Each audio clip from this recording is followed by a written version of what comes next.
Hey kids, it's Arp. This is the ArpCast, somewhat live from the foothills of the Great Smoky Mountains in eastern Tennessee. Today we talk about different things, weird people, and maybe unicorns and rainbows. We read poetry and short stories too. Most of all, we keep it real. This is the ArpCast, starting now. ArpCast number 76, here from ArpCast headquarters, Wednesday, April 18, 2018. That's right. Warm and breezy today, beautiful day, gorgeous hair flying everywhere. Had the windows rolled down, the little roof thing back. It was a windswept hair day.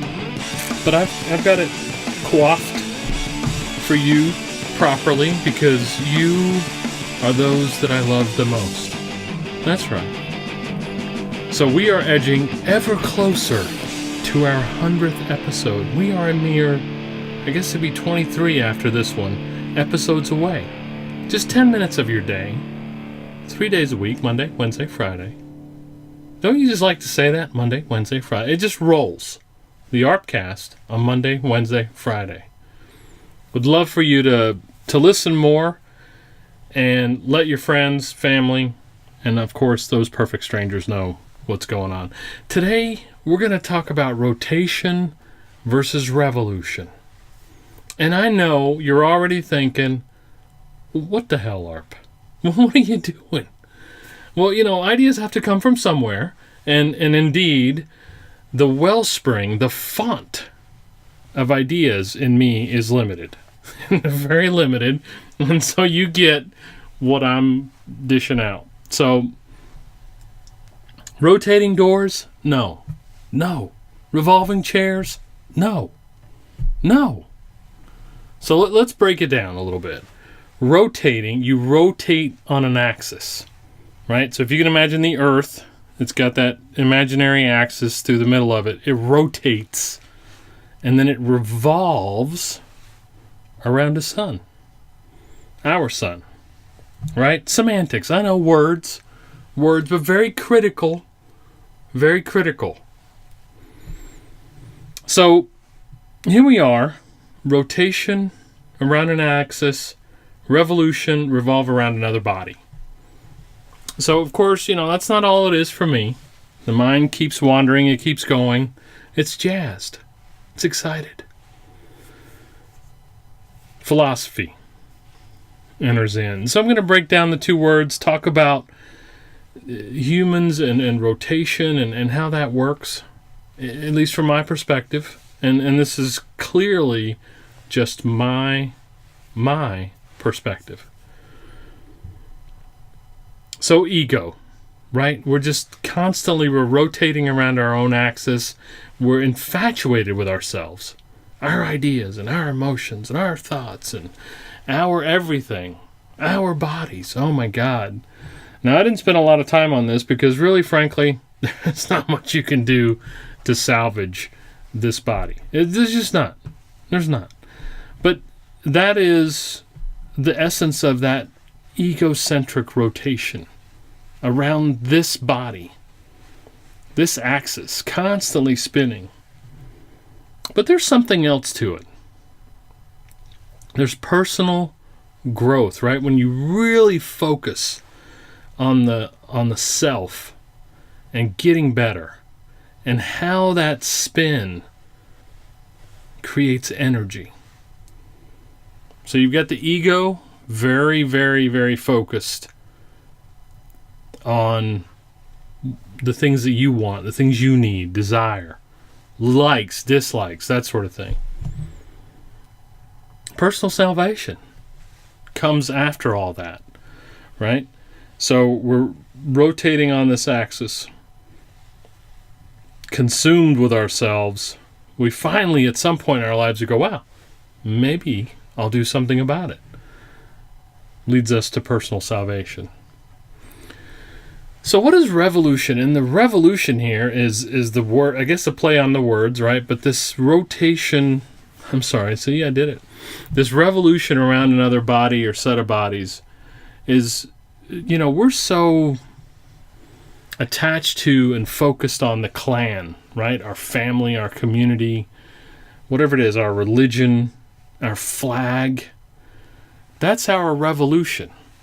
As bodies go around one another, that's what it's about. And oftentimes just limited to that.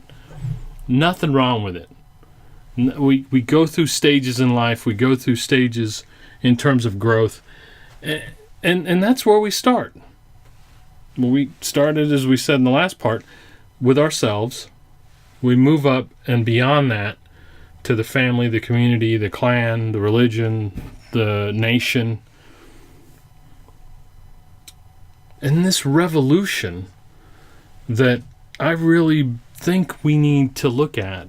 Now, I've changed terms a little bit here, or the meaning of the terms, but as we revolve around one another, and as we're intersecting, our orbits are intersecting with other countries, nations, religions, philosophies, whatever it might be, it has to be universal outreach. A call to action for good interaction, great interaction with one another, right? Why would we want to stop at just ourselves? Our work, our family life, our social lives. It's about interaction with other folks. Now, there are folks that are just out and out hermits. Nothing wrong. And you know, there are some days when I that's what I really want to do. And if I could really turn on the spigot of writing, just go out into the woods, do a Henry David Thoreau, Walden Pond, killing it. That's what I would do. But that's not reality. Remember the little plug at the beginning says, we keep it real here. So reality is, there's this constant interaction. Well, don't we want that interaction to be a wholesome interaction, a positive interaction? I think so. So what does all this mean in terms of human progress? Or, as they say in Canada, progress. I love the Canadians, by the way. Don't take this wrong. Sorry, Ellen, this was not aimed at you at all. So human progress. The self, right? And I'm writing more about this, talking more about it. But the revolution of the self, the understanding of the self, that thing inside of you, the spark. And I read about it just about every morning. I try to. As we spin on this axis around ourselves, it becomes very important to focus on this, whatever you want to call it, light, lamp, candle, shine, God. It runs the gamut. And then human progress with everyone else.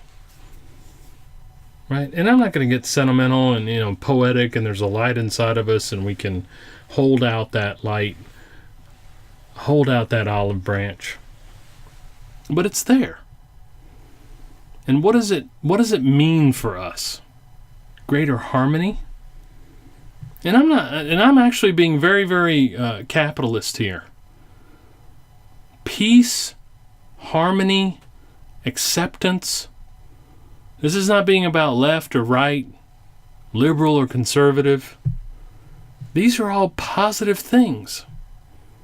If we could just learn more about ourselves and how we interact with others. I'm not a truth sayer overall, but this is what I believe. So we've come to the end of our Wednesday program. We'll see you on the Big Friday program, guys. Well, kids, you know who this is. It's ARP, damn it. You have been listening to the ArpCast, a sensational, fact-filled experience meant to change the world. I'm happy you stopped by. Our sponsors, those greedy, wily bastards, thank you too. Make sure to write. This has been the ArpCast. I'm out.